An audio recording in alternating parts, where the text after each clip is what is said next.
Good afternoon, and thank you for tuning in to Leadership Matters with the People's Doctors, informing leaders, inspiring solutions. I'm Sheryl White, and I'll be your co-host, lead for today. And I am delighted to have our co-host with us, Dr. Dre. Welcome. Hello. Well, And thank you. Dr. Loretta, good to have you with us as well. Today, we're going to Thank be you. discussing leading from the front, the real work in team leadership. And I'm delighted to have the president and CEO of the Neighborhood House Association in San Diego, California. All right, say my boss, Yeah, with us today, Mr. Rudolph Johnson. We're going to call him Dr. Rudolph Johnson today. that's right. Honorary, honorary. Thank you for having me. Love it, love it, love it. As we were talking before the show, Dr. Dre was saying we all learned so much from you, and just pleased to have you with us today Yes. to talk about this topic. Before we get too far into it, um, I guess Dr. Dre, Dr. Loretta, I want to start with our first audience question, and then Dr. Rudy will invite you to also share your thoughts if you'd like to. And then we'll move into the topic of today with regards to leading from the front, the real work of teamwork. So our first audience questions is, what do you do as the team manager when team members are more competitive than supportive of each other? And Dr. Dre, let's start with you. Yeah, it's another great question from the audience. I mean, you know, I want to say we don't want to run away from competition, but it certainly has to be directed in a positive way that builds the team. So, I think the key is not to let unhealthy competition kind of fester itself. Certainly address it openly in the team that we are a team, we work together as a team, we support each other as a team. I think that's really key is just to name it when it does happen, when unhealthy competition starts to take place and shows itself. I think we also want to, in some ways, kind of create interdependence, as I said earlier, around competition. I think competition can be very healthy and good for a team. It pushes each other to go to the next level, but not in a way where it becomes so divisive as part of that process. So really reiterating the message of interdependence and that we all count upon each other to make and to become a success as well. And then again, there are some real examples that I know I've been a person of experience that it can be toxic. And I think Hmm. addressing the toxic behavior one-on-one with individual team members, I think is important for a team leader to do as well when it does again show up to kind of think that through. So the goal isn't really to eliminate competitive drive. I think it's powerful when there's a little bit of competition amongst the team, but it's to channel it so we're all on the same page. So Okay, thank you, Dr. Dre. Dr. Loretta, your thoughts? I agree with the majority of what Dr. Dre said, but well, there are times that I think you might have to remind individuals, the team as a whole, the shared goal, the focus of what you have. But if it seems like it's just a couple of people who are having that interaction, I would want to have a conversation with them, find out where it's coming from. Sometimes people they feel insecure on the job, or see if there's something that we could alleviate if it's just two people. But overall, it's a shared goal. As a team, we're all trying to work together. So just, cross training and things like that, I think are really important, so people don't see this is my area and nobody else can come and do anything, or I'm not going to teach you everything I know because I want you to do it better than I do. So just kind of trying to see where it's really coming from. Thanks, Dr. Loretta. And Dr. Rudy, anything you'd like to add? Mhm. Well, Doc, this was a heck of a way to kind of lead in today. We got right into it. But I think healthy competition is really good. I think, you know, um, stone sharpens stone, so to speak, as Mhm. that old saying goes, to a certain extent. As each one of you all said, you don't want it to become toxic. You don't want it to become unhealthy. But there's nothing wrong with healthy competition where everyone is starting to develop. And then, I'm big into sports. So I think of being a leader like a head coach of a sporting team, and you have assistant coaches on your staff. And the more expressive, the more innovative, the more advanced your associate or assistant coach becomes, he or she then can gain an opportunity to become their own head coach somewhere, right? There's nothing wrong with having a coaching tree that started from healthy competition on one team. And that is a sign of honor. And I think it speaks to your organization when you start to have members leave your organization, start heading up others. Mm-hmm. Okay. And I'm going to do like Dr. Loretta and agree with both of you to some extent. Thank you. So, yeah, as I think underscoring what both of you said, healthy competition, when the competition's healthy. Dr. Dre, I like the interdependence that you spoke of, helping people understand that they are interdependent. And so I like Dr. Rudy, your analogy of a team, a sports team. We want team members to challenge each other, help each other get to being their best. And at the same time, we want to make sure that they are clear of, as Dr. Loretta said, that shared goal, and that they understand that they're going to get further working together than working apart, so that they're more inclined to do so. And of course, I'm always saying the culture becomes it's being modeled, supported, and rewarded. So if we want collaboration, if you're on a team and you're experiencing more competition than cooperation or collaboration, I'd probably ask the team leader, to what extent are you modeling that you actually value collaboration, cooperation of team members? To what extent are you supporting it?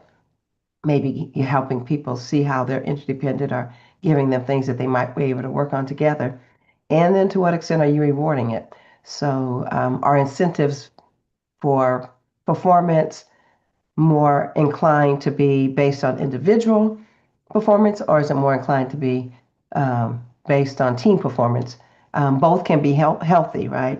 Sometimes if we overemphasize team performance, we might get people minimizing their individual contributions. But if we only reward individual contributions, then we may not necessarily get people collaborating and cooperating. So we're hopeful that that conversation helped our first audience question, and we appreciate when you send in those questions. So please continue to do so. I'm going to now ask our guest for the day, Mr. Rudolph Johnson, who we're going to give the honorary title of doctor today. So Dr. Rudy Johnson, we're going to ask you, for those who aren't as familiar with you as we are, to maybe share a little bit about yourself and your leadership journey. Well, thank you, Doc. First of all, it's a pleasure to be on with Dr. White. I'm sure the audience knows how wonderful you and your colleagues are. And it's just a pleasure. That's a very good example of healthy competition. I support and promote the strength of Dr. Sheryl White. I'm not intimidated by that. I think that makes our organization stronger because we can all hold our own, right? So there's living proof right there. So if you're listening, there is that example of healthy competition. It's not toxic. We work, love each other. We support each other. Yes. We're in each other's corner. We're there for each other to celebrate. We're there to cry with each other. So that's what healthy competition is. But I digress. I'm not big on talking about myself, Doc. I think, you probably have my bio up somewhere when you were promoting this show. It is what it is. We didn't fluff it up. I don't come from fluff, The two things I will point out is I am an HBCU graduate. Let me be really, really clear on that. And what is that? For those who may not know what that stands for. Historically Black colleges and universities, if you don't know. All right. If you don't know, now you know. Texas Southern University. The other thing I'll tell you is, there are no shortcuts, and we can get into this as the program progresses. there are no shortcuts for African American executives. It's just there just aren't. There's no godmothers or godfathers that's going to come pluck you out of pixie dust and make you somebody that you're not. And you may have somebody open up a door, you may have somebody provide an avenue, but you doggone sure got to climb through and walk that avenue on your own. And you got to be willing to walk the walk and talk the talk. So, with that, I am ready for a healthy, robust conversation on wherever you want to go with this show. Okay, well, I'm going to push you back just a little bit. For those who may not have read your bio, but they're listening in, we want you to give us just at least the tip of the iceberg of what brought you to Neighborhood House, where'd you come from, and just a little bit about your robust leadership journey. Okay, I'll try to keep it real short. So I'm a civil engineer by trade. Did my undergrad at Texas Southern University, graduated and received a master's from San Diego State University in public administration.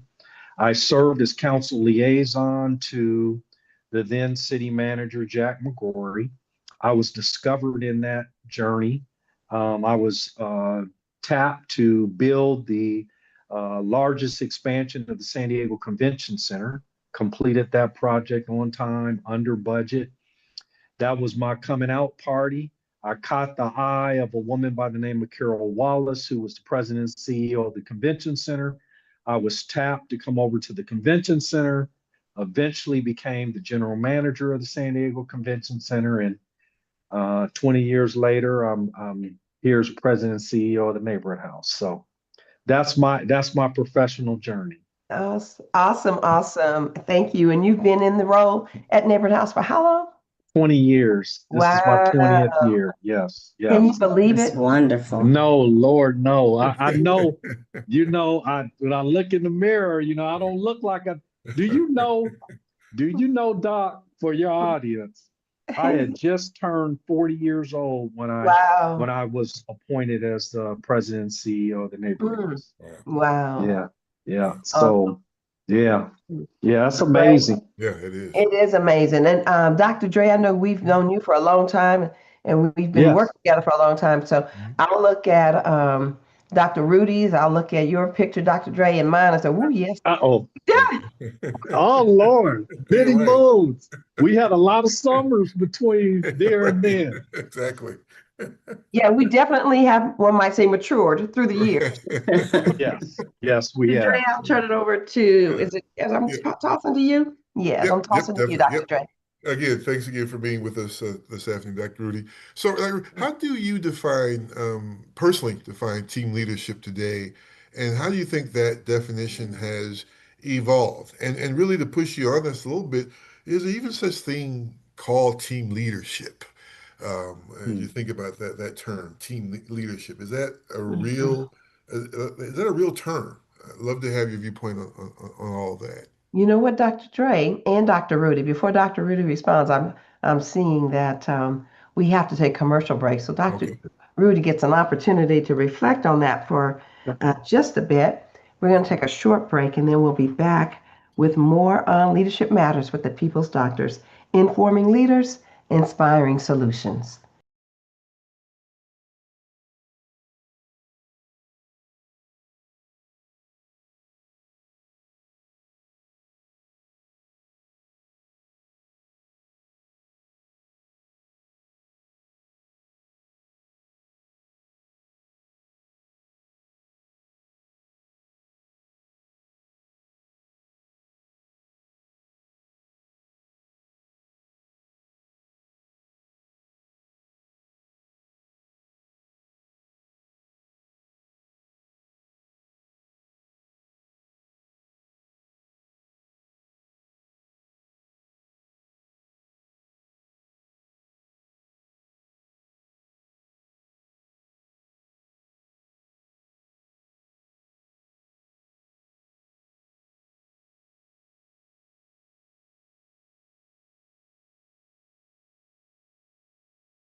And we are back with more on Leadership Matters, informing leaders, inspiring solutions.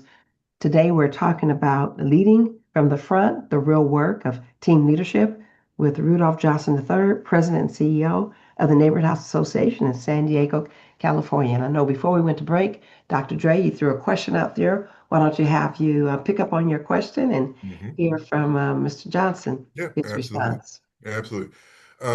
Dr. John, so again, how do you personally define team leadership today, and how has that definition evolved? And perhaps I'll challenge you in just a little way in terms of really, is that even such a term, team leadership? I mean, I thought leadership was not about team. Leadership was about there's one person at the helm driving the ship, everyone else follows. So thoughts about that? How would you respond to that? So I'll answer the third question first. I don't get caught up in the hype of being president and CEO. A lot of folks, they get caught up in, I'm the president, I have to make, the call on this, that, and the third. And I think Dr. White will even co-sign that, I kind of let you work your position, but when you get out of position, I will call you on it, right?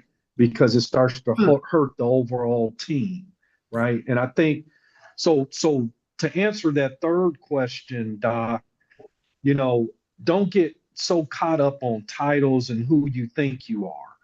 You have to have a common touch like everyone else. And if you really want to be a great leader, you should be able to play every position on the field that you're coaching. Okay. Yes. So now you're coming from a position of knowledge base, leadership, right? And I think most folks respect that a little deeper. In terms of leadership in a sense of in its traditional sense, one of the things that I've discovered in my tenure, I'm a little longer in the tooth than I was when I first got this job in 2006, right? Is that you have to demonstrate a real vision for your organization or a real vision for your project or whatever it is you're leading, right? Individuals want to understand the vision, and it's your job to get them there, even when they think they may not be able to push there, right? The joke that I deliver in the office sometimes, and Doc will laugh at this, there's a literal whiteboard that I always go to, old school whiteboard with markers. Right. And I say to folks, using a football analogy, my team thinks if we run a play, we can get 3 yards. I'm telling them we can get 5 to 7 yards. We end up getting somewhere between 4 and 5 yards. A little bit more than they thought, probably a little bit less than I envisioned. That's what a true leader is, pushing the overall organization further and further down the field. So in that traditional sense, I guess the leadership's job or the leader's job is to have vision beyond places that most individuals can see and have a plan. Have a plan. And then finally, now, y'all gonna make me talk about my book because I'm gonna write a book. What separates us? Now, y'all make sure you capture this one right here. I'm about to say something very profound. Okay. You can have vision, you can understand theory, you can have great ethics, good practices, but if you can't execute on anything, you're nothing. Absolutely. If you're not advancing the organization down the field, you're nothing. Absolutely. One thing I've been given the gift to do is execute. I'm gonna push it somewhere. We're gonna go downfield somewhere. And us as people, we don't have good execution skills at times, right? You take the plan, you take the vision, and make it move. So more to come in my book, man. Yeah. Okay. Good question, though. Yeah. I love it. I'm looking forward to that book. Absolutely. So love it. Thank you, Dr. Johnson. Absolutely. I like that. I wrote it down about the execution. We got to execute. So making sure I won't forget that. Yes. Dr. Rudolph, which leaders, either famous or not, have helped to shape your leadership style So I'm and gonna why? talk two right away. Carol Wallace, who is probably someone you've never heard of, you may not ever meet, you may not ever hear about, but is probably the most important person in my professional life. She was the woman who gave me the opportunity to really shine, the opportunity to grow, develop, and then gave me the tool set or skill set that I needed to be successful beyond the time that I spent with her. So not only did she give me an opportunity, she taught me what I needed to know, even when I left her. I don't know if you all remember that old kung fu show, in the young student would try to grab the pebble out the master's hand. I don't, y'all remember? Because I'm giving my Yes. age away. Yeah. So that was Carol, dynamic. Um, she was, very professional. She taught me how to be a true professional, even when there was stormy weather in the clouds. Sunshine is easy. Everybody can be Mhm. happy in the sunny weather. It's how you perform when there's a storm that separates the true leaders. And so, Carol Wallace, again, little known name, but really, really big, really, really big. And then Barack Obama, President Barack Obama. I watched everything about his run for president, his leadership in office, his post-presidency, demeanor. I just respect everything about him and what he's done. Never met him. He doesn't know me from Adam, but just kind of emulating some of his character. Great, great. Thank you. Yes, thank you.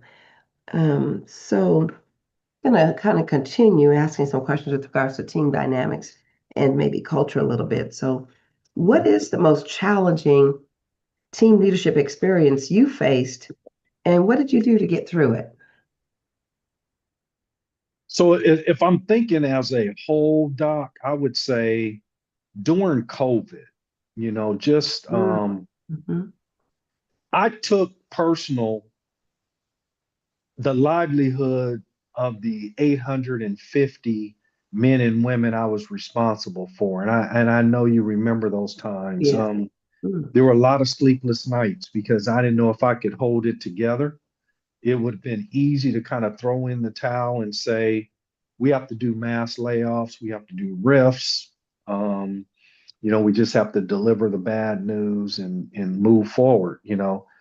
However, there were a lot of, and I look at your workforce as men and women that are heads of households that have babies that are going to college.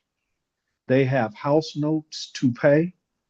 They have car notes to pay. They have groceries to get. Um, and it's not just the job and the paycheck, it's the health insurance, right? Like, until you break a finger and have to go to the emergency room and Mhm. present your health card, you Oh, don't really appreciate the fact you got health insurance, right? mhm. Oh, yeah. Um, it's the retirement system, Mhm. putting away, I'm getting of age now. I'm here, and God willing, when this thing is done, we'll be back to, we'll have to lean back, I should say, on what Cheryl and my wife's name is Cheryl, by the way, what Cheryl and I have tucked away, and that's what we're going to be living on. So I take all of that seriously, and that's why it was so tough navigating COVID, because we kept 90% of our payroll active during COVID, even though folks didn't come in to work. Mm-hmm. Yes, it took a lot of leadership and creativity in how we were serving the community during that time and keeping employees engaged. And as one of over 800, I definitely appreciated how we were able to not just survive, but thrive during such a difficult time.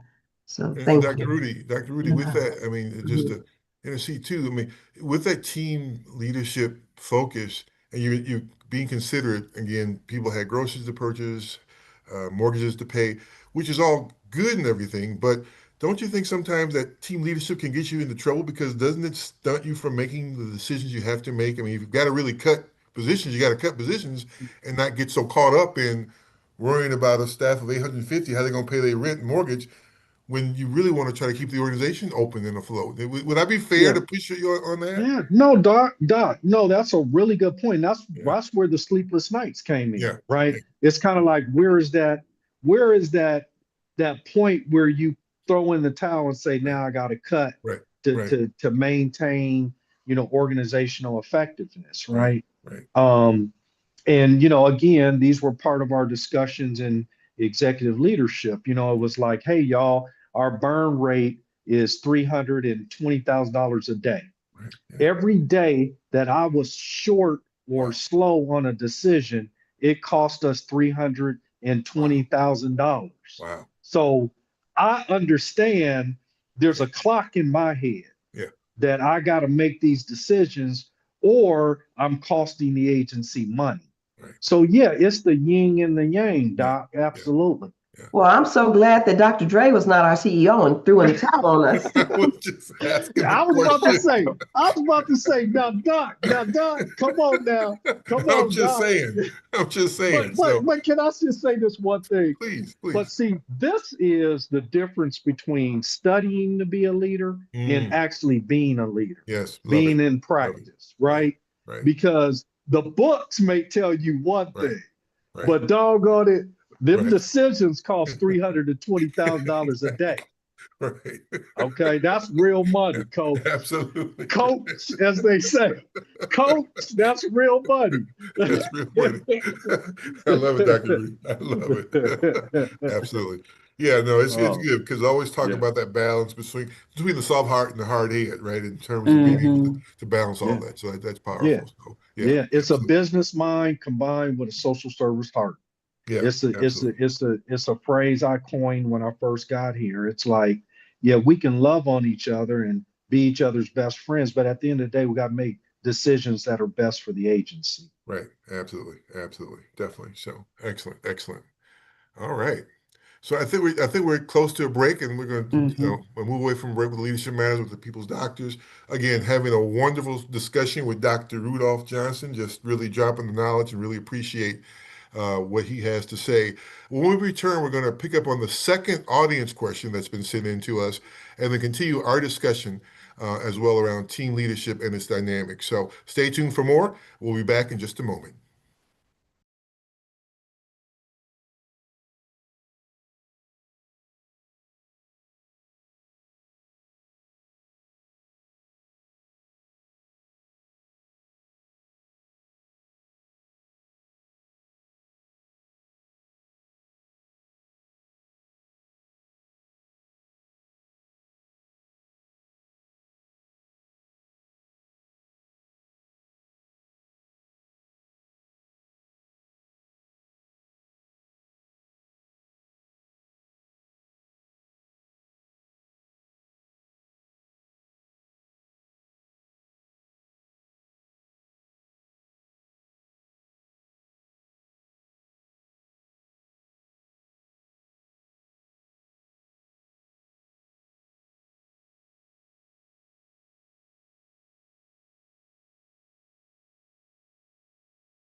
And we are back with more on Leadership Matters today, discussing leading from the front, the real work of team leadership with Rudolph A. Johnson III, President and CEO of the Neighborhood House Association in San Diego, California. So pleased to have you with us, and so pleased to have you continuing to support Leadership Matters being on the air. It's definitely very much appreciated. Yes, absolutely. Second audience question. Yeah. I really love my organization and its mission, but morale, including mine, is low. I'm considering quitting. I'm tired of feeling like a workhorse that does an incredible amount of the heavy lifting while others who socialize with the boss skate. And they do little real work, yet they get paid more, get more perks, and undeserved praise. I'm outpowered in the organizational structure. What should I do? Any suggestions? Dr. Loretta, why don't we start with you this time? Wow, Good that question. is a wonderful question. Yes, And that is absolutely a lived experience. Oh, wow. Wow. Okay. Reading that question, when it came across, I was like, well, okay, there are others who have felt that way as well. But one of the things that I feel we have to learn to do is that really what is going on? You start questioning, I'm not overreacting to anything. Is this something that's really happening? I was lucky enough to have people who I could go and talk to and just share some of the circumstances, say, hey, this is how I'm feeling about it. If I'm just caught up in my feelings, be honest with me and let me know. And if I'm not, do you have some ideas? Is there something you can recommend that I can do? Mhm. But I would say you have to think about, is the mission worth your well-being? Yes or no? So are you going to stay there because you really are passionate about that mission and you really want to help? And if you feel that you can mentally and emotionally deal with that and you have some kind of an outlet, okay, fine. But if you cannot, take your resume out, shake it off, update it, give yourself a little time, but start looking in all Mhm. honesty. And that's Mhm. exactly what I did with an organization. I gave it some time. Things didn't change, and I did have conversation with the leadership, and things just didn't get a lot better. So I decided, well, my well-being and my mental health is more important to me. I'm still supportive of the organization as donations, but I could not work in that environment because the environment for me it was toxic. Thank you so much for your personal experience and just for just what you brought to that answer. Dr. Dre, how about yourself? Yeah, I mean, when you pose that, that's real. I mean, I think a lot of folks Mhm. experience that, and so my first words was, yeah, quit, go, leave. But I think before you do that, a little caveat to that. I think probably the most important question I challenge you to ask yourself is this: is the leadership structure capable of change once you brought it to the forefront? Some of your feelings and frustrations and emotions. The question then becomes, is leadership willing to make the change? Are they capable of making the change? And I think for me, that's where, if I get my answer from that, that will decide where I need to go. Because, like Dr. Loretta says, your own emotional well-being and health and safety is important as part of that process. So I think you at least owe it to yourself to kind of flesh through that question once you talk a little bit about how you're feeling, what you're going through, and then asking that critical question, is leadership willing to change? And is leadership capable of changing? And I think from there, you've got your answer. So I would just add that to the Mhm. response. Thank you, Dr. Dre. Dr. Rudy, what do you think? Yeah. So, Mhm. there's a yin and a yang to it. First of all, let me just say I agree with what everyone has said. I mean, first of all, if you're in a environment that you feel is toxic and is frustrating you every day to come to work, then it's time for a change. Yeah. Let me just say that, number one. And you have an equal opportunity to move around, Mhm. right?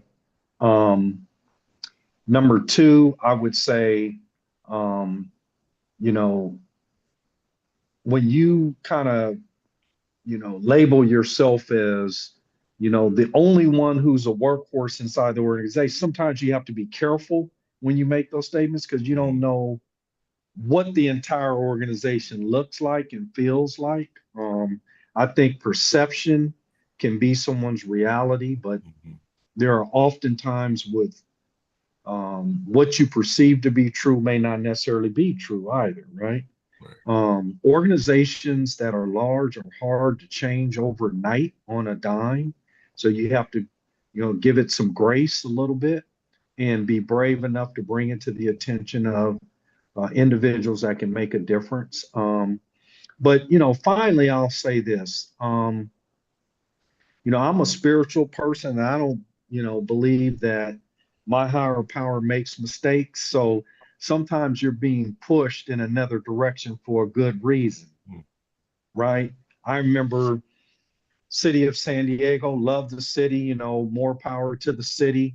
I didn't feel like I was growing, at that time, and I left the city. I left the city a year shy of vesting the city, retirement system. I still am a year shy to go to the convention center, which was the best career move I could have made. Because the convention center then led me down a path of some things that, really helped grow me professionally. And, I ended up becoming president and CEO here. So I think sometimes when you think it's a bad situation, it can be your higher power's way of moving you out of a situation into something that is truly for you. I'll just say that. Yeah, Agreed. yeah, I appreciate all of those thoughts. And I will add, Dr. Loretta, I'm glad to hear you say you went and spoke with some trusted persons.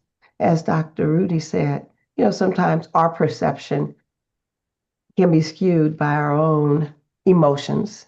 And, sometimes journaling can be helpful in writing out what we're thinking and going back and reading it through. But, sometimes you might need to find a safe space, be it using the EAP program, Right. maybe talking to a leadership coach or someone that can help us, see things maybe objectively and maybe see other options that we really have not explored.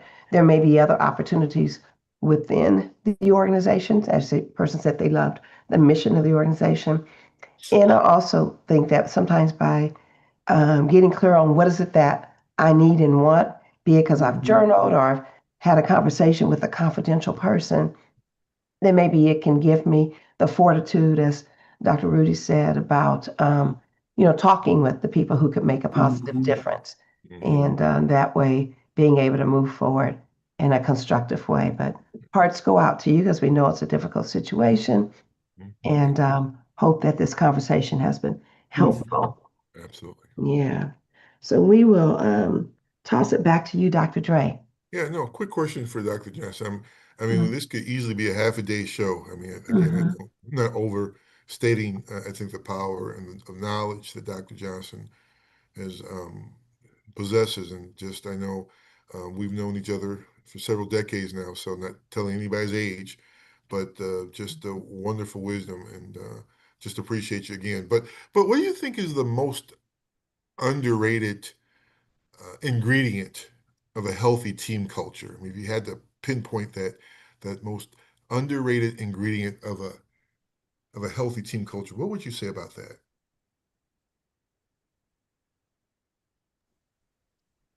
The most underrated ingredient of a healthy team culture. Yeah.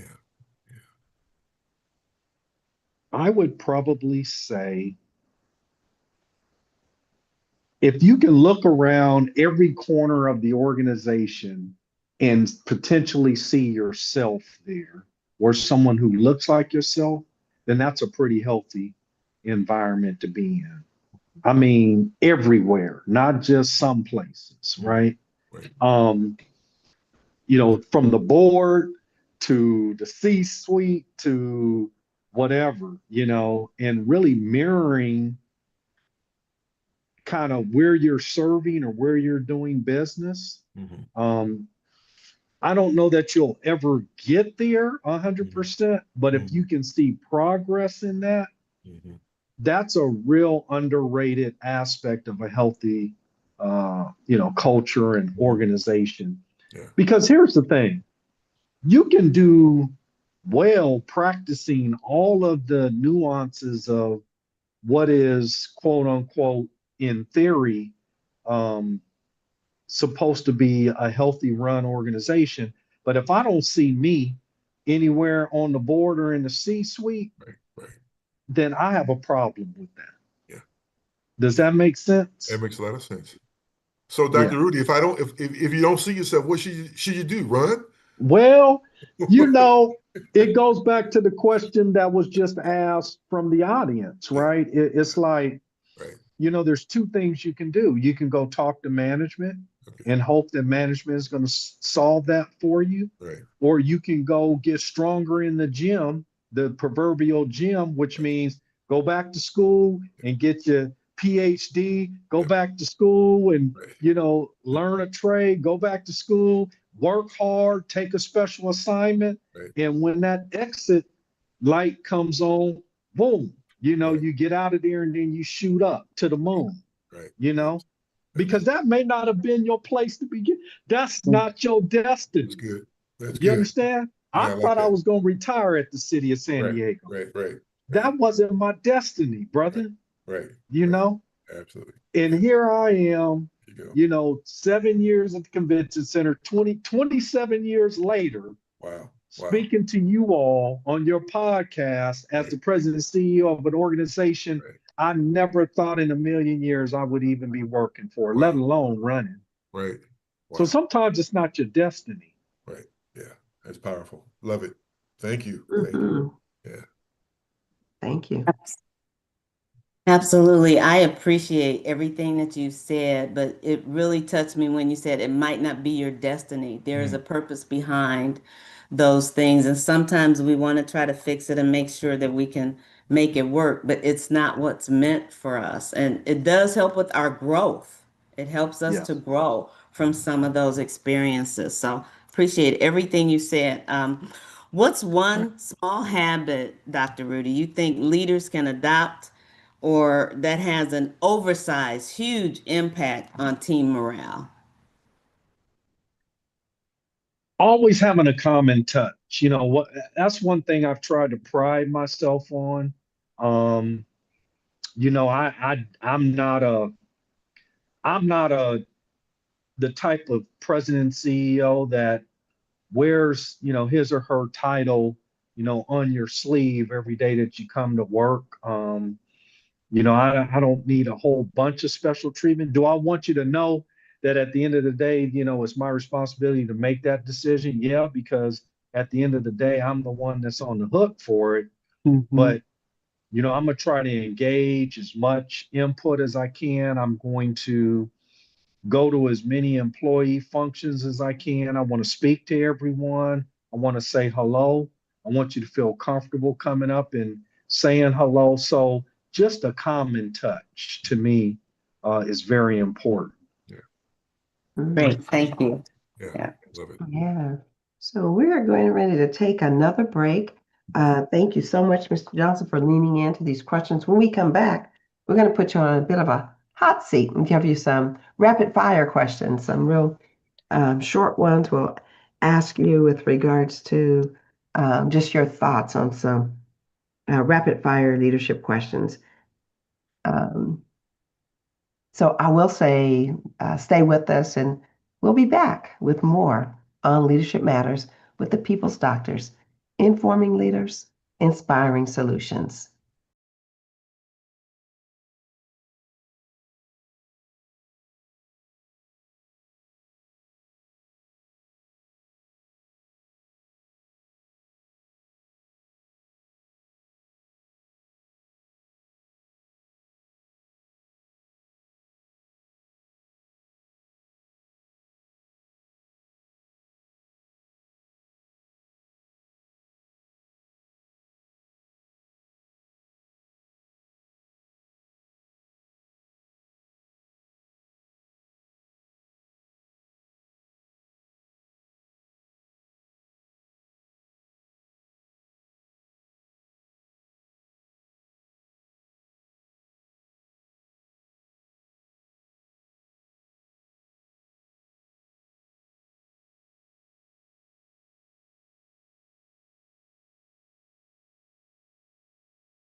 And we are back with more on Leadership Matters with the People's Doctors.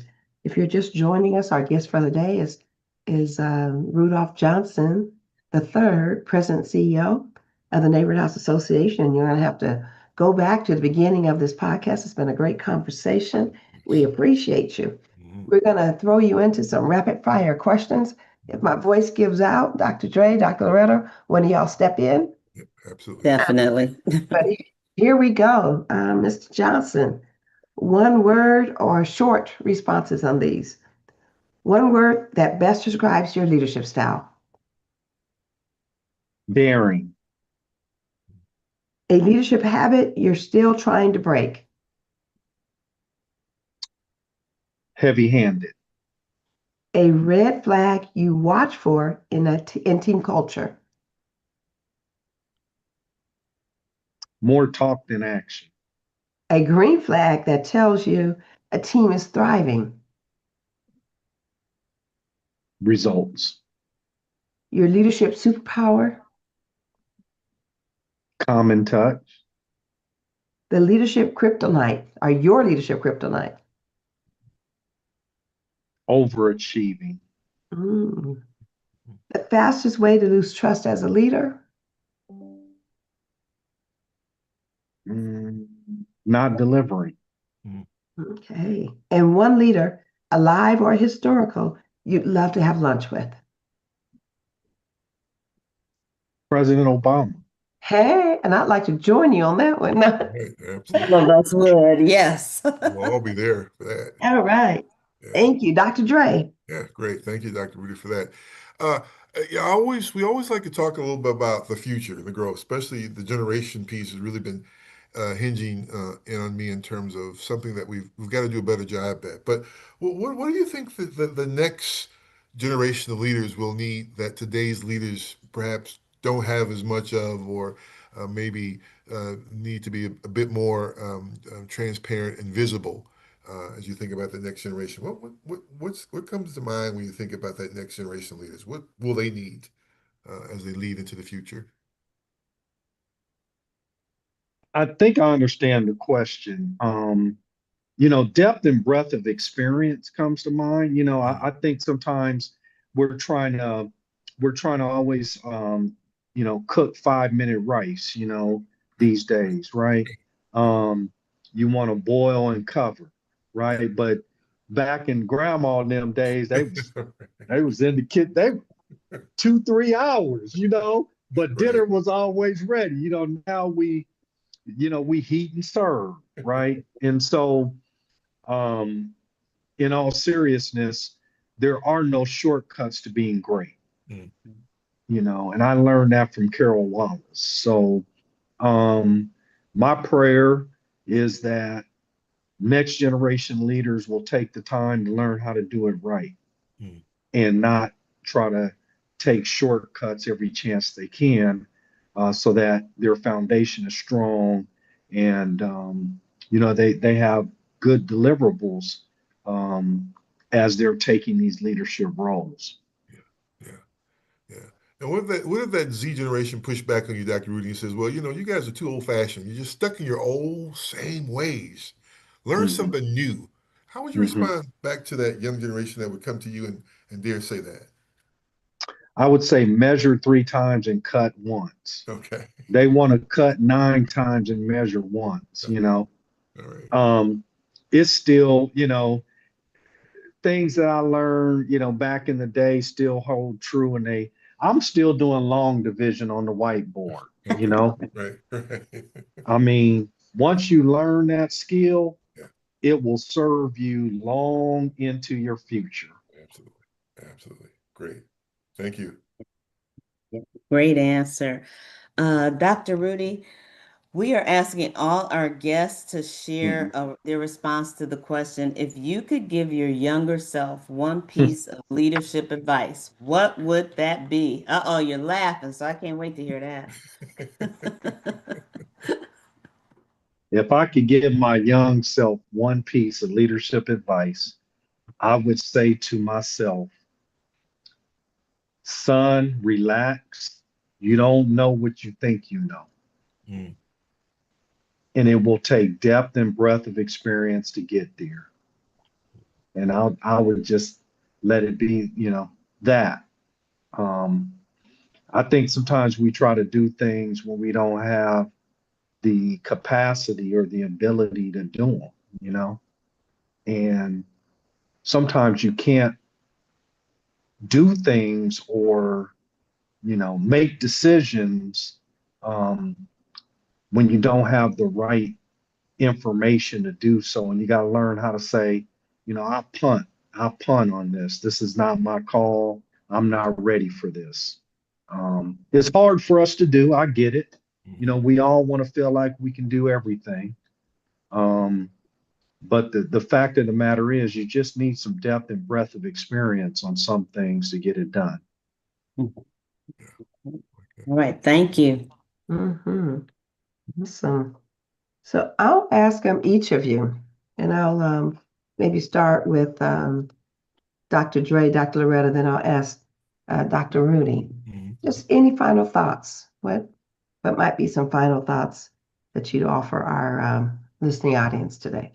Yeah, I think, again, harvesting some of what Dr. Rudy Johnson has said, just the purpose piece, the spiritual piece, right? Sometimes you can be in a place and you get all these warning signs and you don't pay attention to them and you stay there and then it gets too late, perhaps. But I think paying attention to the warning signs and understanding that that internal motive, why you do what you do, asking the question, why, asking the question, is this the way it's supposed to be? I think all of that becomes important. And I think that, to me, drives this particular discussion around team leadership in terms of just being purposeful and listening to the voices and the internal pieces as well. So that's what I would kind of share. Thank you, Dr. Dre. Dr. Loretta. One of the things that I really enjoyed from Dr. Rudy today was he talked about having that common touch. I am a firm believer in that. You meet people where they are. Doesn't matter about your title or the education. Life experience has a lot to do with people having the ability to know how to talk to folks at every level of an organization. It doesn't matter who they are. And again, not being so full of yourself and your ego, but learning how to talk to people at every level and knowing how to do the different jobs. I have never been afraid to roll up my sleeves and do whatever I have to do if somebody doesn't come in or they can't do it, or to train someone. So don't take yourself so seriously too. Sometimes you have to laugh at the things you did. It's like, oh wow, I messed up or I whatever. But yeah, I like that common touch. That really resonated with me. Thank you. And Dr. Rudy. I just want to say thank you to everyone that is listening, and thank you for giving us your time and attention.